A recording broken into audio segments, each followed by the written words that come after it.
Welcome back to ELEC142 Semester 2 Problem Sheet 1, and from here on I'm going to talk about phasor mathematics. So if you're quite happy with the representation of sinusoids as phasors and what the different phase degrees mean, then feel free to skip this part and join us for a different one.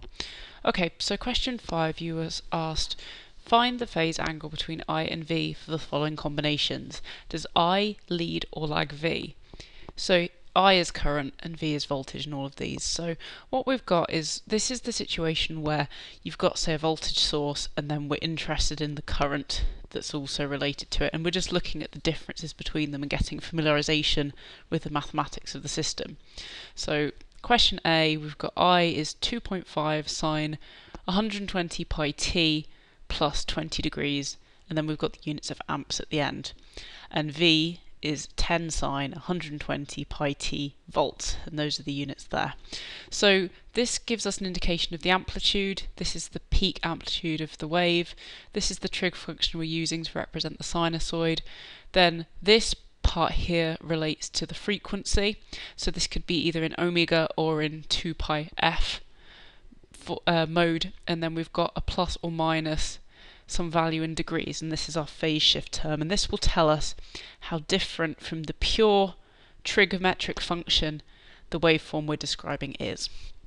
So the key to solving these problems is to ensure that our trig function used to express both the waves is the same.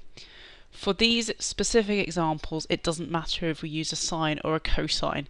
In later work, it does, because when we draw phasor diagrams, we use a cosine as a default. That's just the engineering standard that we use. But for these, we're just looking at the differences between two sinusoids, so that does not matter. So to answer this question, we can see they're both sine functions, and that I has a phase angle of positive 20 compared to V, which would have a plus 0 if we chose to add that in.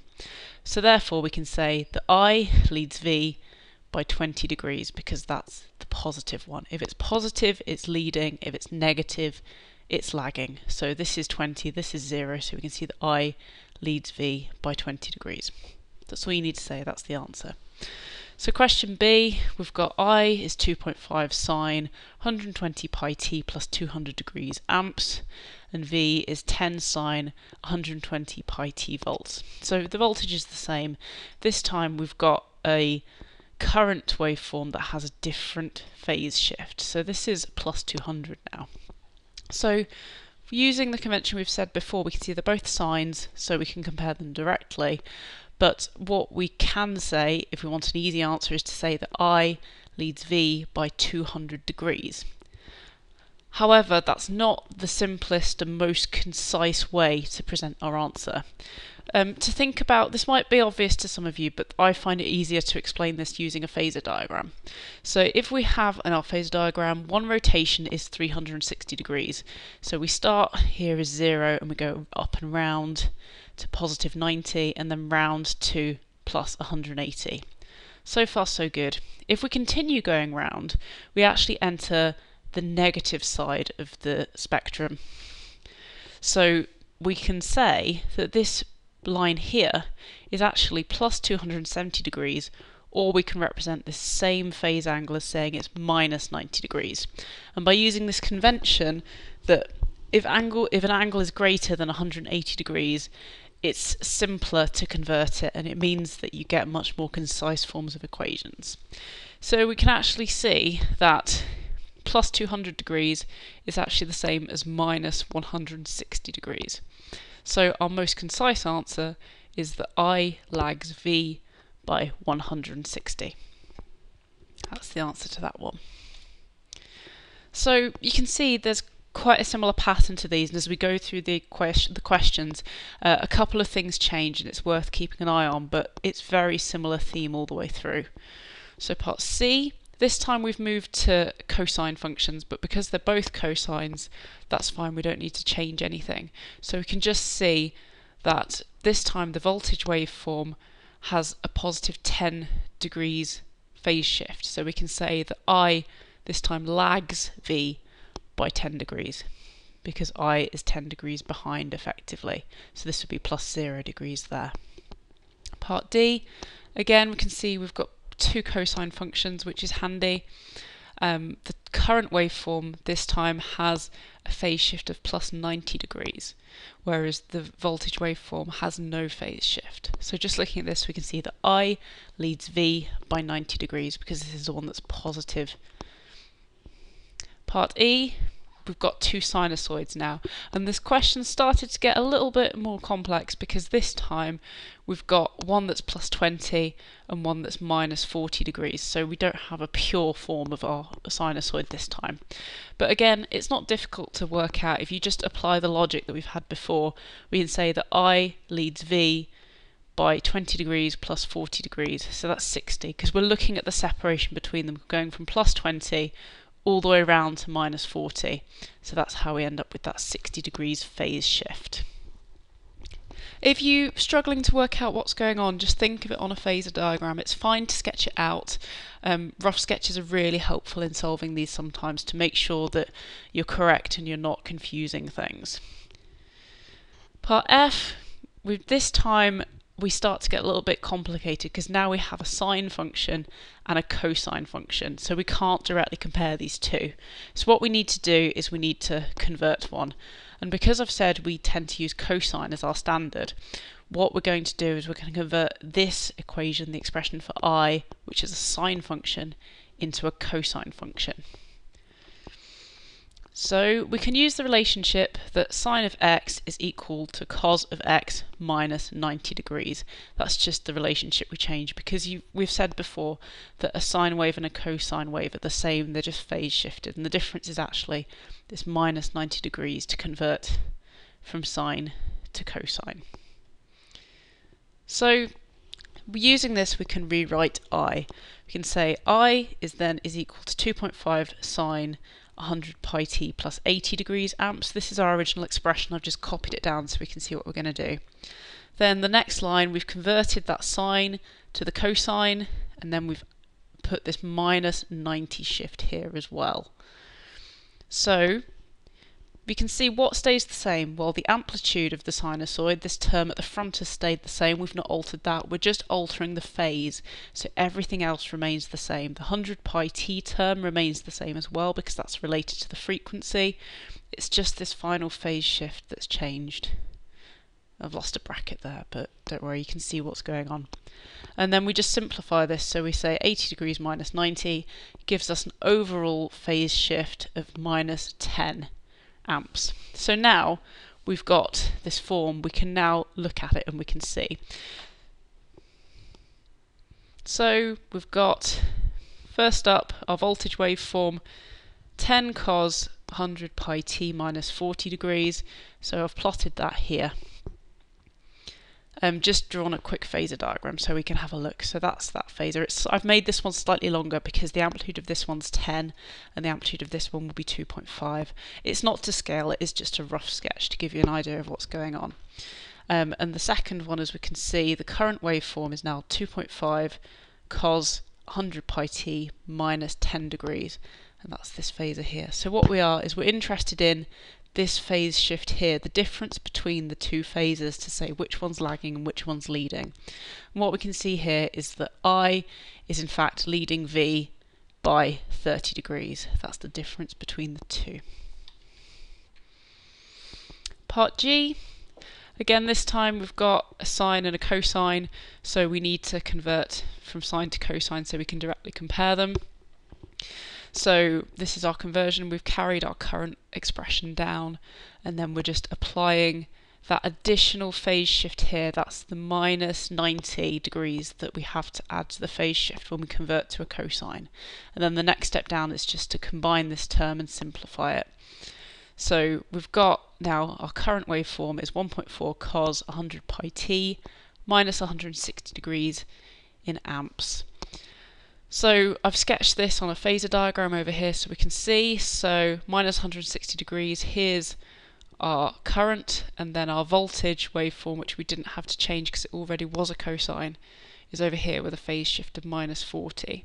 So again, what we're interested in is the overall phase difference between the two. So we're interested in the angle between these two phasors. So we can see here that I, the current, is lagging the voltage, which is this one, by 120 degrees. Okay, so I've done a lot of maths, but there are different ways that you can actually check this. So what you can do, one thing I've talked about is using Wolfram Alpha. We can actually plot sinusoids in this, so it's quite a useful way to double check. So what we're going to do is we're going to plot our original current function with the sine, and then we're also going to plot our cosine version just to double check that the line's over right and they're okay. So we want to plot I of t is equal to 1.4 sine 100 times pi times t minus 70 degrees. So let's plot this one first. But now this is something that's worth looking out for in Wolfram Alpha is in the lecture I said we should always remember that j is our imaginary unit rather than I, and what it's actually done as default is it's used I as the imaginary unit. So what we need to do is we need to use it as a variable instead. There we go, it's plotting away. Oh, the other thing I said, make sure you specify that this is in degrees. Sometimes it doesn't work. Sometimes you just need to be very, very careful with your brackets. So I'm going to put some additional brackets in there and see if it behaves.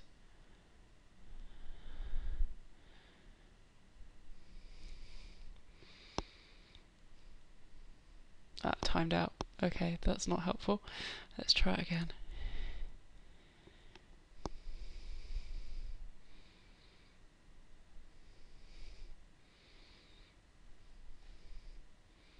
It doesn't want to do it. That's really odd. Sometimes it just gets a bit weird. I find if I do a v of t it tends to work. There we go. Sometimes it just does that. It's not ideal. You need to sometimes have a play around with it to get it to work. It's good practice though, and it's also, you should always have a look at your answer and check that you think it's sensible. That's a really important engineering skill, is not to just trust everything the computer says, but to actually, you know, check it for, see how sensible it is. So I'm going to use v of t, and then I'm going to also plot something called w of t. So I've separated it with a comma. I'm just using w of t because it really didn't like I, and it's going to be confusing to have two v's. I should maybe do it the other way around so I'm not reusing a unit in the wrong way. Okay, so I'm now going to plot the 1.4 cos. And then we know that's going to be 100 times pi times t because that didn't change. And this time the phase shift is minus 160 degrees. Again, you need to type that degrees just to make sure it knows for sure what you're trying to plot. Okay, as we can see down here, we've got two lines plotted, a blue one and a purple one, and we can't see the blue one because they overlap perfectly. So we've confirmed that these two expressions are equivalent and that we did the correct phase shift. So you don't have to do that, it's just something that is worth looking at. If you're not entirely sure, check it out and get a feel for it. Phasor diagrams are also a nice way to check that. So let's go on. Part H, we've now got I is equal to minus 0.8 cos 100 pi t minus 110 degrees amps, and V is 10 cos 100 pi t minus 40 degrees volts. Now, we can see they're both cosines. The tricky thing to this question is that the amplitude of this cosine is negative. This is an interesting situation, but to actually solve it, we need to convert it to a cosine with a positive amplitude. Now, you need to, this is something that can be slightly tricky to get your head around, so bear with me. I've sketched this out on a phasor diagram. So we're interested for now in the blue line. Because if we plotted, we go around to 110 degrees, that's the direction that our phase is going to be in, or rather the angle it's going to be in. But however, we now want a negative amplitude. And the way we do that is, instead of going in the normal direction to 0.8, we're going to go to negative 0.8, so we go upwards. So we've now seen that this is the phasor for minus 0.8 amplitude at an angle of minus 110 degrees. And we can see, if we look at it in a different way, that this is exactly the same as having an amplitude of positive 0.8 at an angle of 70 degrees. So that's just the angle between the zero axis and going up to the phasor. So hopefully you followed that. So we've just made that conversion, and doing that we're just going to rewrite the expression for I. So that's how it looks graphically. Mathematically we just do this conversion. So this was our original expression. When we convert it to a positive amplitude, we add a phase shift of positive 180, so it just goes over to the other side. And they end up with our expression, which we saw in our phase diagram, of 0.8 cos 100 pi t plus 70 degrees amps. So now we can compare that with our other expression for the voltage, and we can see now that I leads V by 70 degrees plus 40 degrees. So that's then 110 degrees. Okay. The next lot of questions ask you to rewrite the currents and voltages given in question 5 in phasor form. I'm going to go through these relatively quickly because they're quite methodical once you get going into it. The main thing to say here is you need to convert all the values into cosine form, because this is the convention we use for phasor values in electrical engineering for currents and voltages. It's a cosine because this 0 degree here corresponds to the start of a cosine function. Again, have a look at the phasor to sinusoid diagrams links that I posted on Vital if you want to go and have a look and see where that comes from and convince yourself of it. So here I'm just going through the process repeatedly of converting the sines into a cosine before we can then take them into the phasor form. So first up, 2.5 sine 100 pi t plus 20 degrees amps. To convert this to a cosine, the amplitude remains the same, we haven't changed that. The trig function changes, so now it's become a cosine, and then we have the 100 pi t term, that's unchanged as well because that's related to the frequency. It's only the phase term that we're changing, the phase term and the trig function. And then we take our original angle and now minus 90 degrees from it. And we just tidy that up and we end up with I is 2.5 cos 100 pi t minus 70 degrees amps. Now we're ready to convert into phasor form. And what we do is change to a capital letter to indicate it's a vector quantity. If you're doing this in handwriting, you may choose to draw a bar over the top of it. It depends how you're comfortable making vector notation, really. And then on this side we have the magnitude. So it's 2.5, we just bring that straight down. Then we use this symbol, it's like an angle symbol almost, and that's how we know that the following quantity is going to be the phase angle. And then we just take the minus 70 phase angle we had here and just pull it down to here.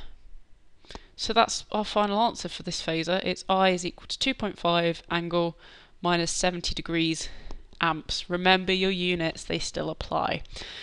So this is why we have to convert them all into cosine, because as soon as we get down to this form, we can't tell if it was a sine or a cosine. So that's why we have to use the standard convention.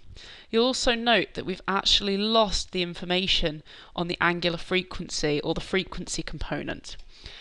When you're solving problems, you just have to make a note of what this is, because we don't actually need it for a lot of circuit problems, and then we just substitute this value back in at the end when we're finding the final version in the time domain again. Because quite often the point of changing into phasor values is to make the circuit analysis easier, and then we change back at the other end. And we do the same process to find the voltage.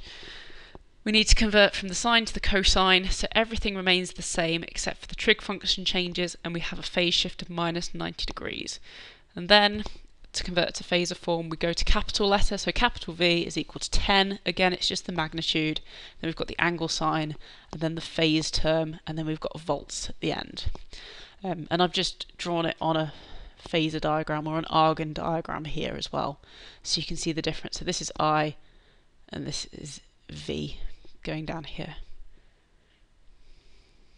Okay. Part B, again, it's the same process. We've just taken the sine, convert it to a cosine, and minus 90 degrees, and then just simplify the expression. There we go, and then just convert it to Phasor form by taking the magnitude, the angle sign, and then the phase shift. And remember your units. Again, it's exactly the same here. We're converting from sine to cosine. Part C, this time it's even easier because we're actually already in a cosine form. So this time we just can we can just look at it and change it directly. So I is equal to 2.5 angle at 0 degrees amps. When you go to Phasor form, you should specify that it's 0 degrees. You can't just neglect the term like we did here. You need to add this information, otherwise your answer won't make sense. And again, the same applies here. You just take the amplitude, the angle, and then the phase shift, because it's already a cosine. And it's a similar process here as well. So oddly, in this version, the sines are actually the more complicated questions because we need to convert them first of all. Again, here we've got sines, we're going to convert them. So add your negative 90 degrees, simplify it, and then you've got your value. Again, the same here. If it's just a minus 40, you're taking minus 90 from that again. And then we've got the equivalent phasor diagram over here, so you can see the difference. The magnitudes are only a rough indication. The current's much smaller than the voltage, so I've just shown that, but it's not to scale. It's just to give you an idea of what's going on. And then part F, this time we've got one sine and one cosine. So by converting our sine, our current waveform, into a cosine form, we can then directly compare the value between the voltage and the current by converting them into the same trig function, so they are directly comparable. Part G, again we've got a sine and a cosine, so the sine has to be converted into a cosine, and then we can directly compare them. Oh, I actually missed off doing the final part of that, so that would be capital I is equal to 1.4 angle minus 160 degrees amps. Okay, part H is the slightly trickier one. This was where we had a minus amplitude, a negative amplitude, negative 0.8 cosine. And we said before, and we proved that minus 0.8 amplitude at an angle of minus 110 is equivalent to positive 0.8 amplitude at an angle of 70 degrees. So we're going to use this information to form our phasor. So here we go. That was the mathematical proof that we did before as well, so it's just like inverting it. So we invert the magnitude and add 180 degrees to convert it, giving us a final answer of capital I is equal to 0.8 at an angle of 70 degrees in amps, and our voltage was just a simple cosine, so that's V is equal to 10 at an angle of minus 40 degrees in volts. Okay, so that's it for part 2 of the questions. If you're not sure about them, have a look on Wolfram Alpha. It's really useful and I would recommend you have a go.